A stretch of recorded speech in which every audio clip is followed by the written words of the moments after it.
Hi guys, Lucas Rogers speaking from the Rogers Property Group. Thanks for tuning in today. You're going to be part of our three-part property series.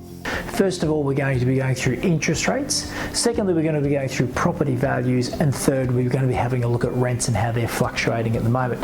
So today we're going to be talking about interest rates. Now, interest rates, good news, they've been on hold since June this year, so June 23. So that's 3 months of the cash rate from the RBA being at 4.1%. Now, the RBA meets again in the first Tuesday of September. At that stage there, we're anticipating that interest rates should stay the same. The reason how we can anticipate is well, what really drives interest rates is inflation. So when inflation goes up, the RBA uses interest rates as a rudder to try and drive inflation downwards, and vice versa. If inflation is low, then they might use interest rates and lower interest rates to bring inflation up.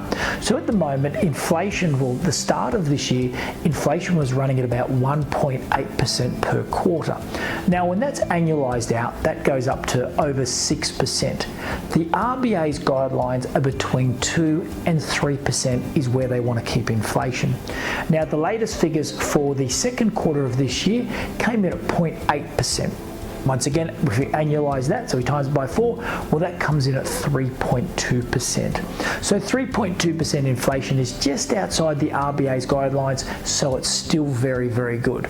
All the forecasters are anticipating that interest rates should sit flat, and we say if they should sit flat for September, we've probably seen the peak of interest rates, and the next movement in interest rates should be coming downwards. So that's all good news for investors. I know everybody's really been hurting from interest rates, but they're really at long-term averages. I think if they come down, it's really going to help investors.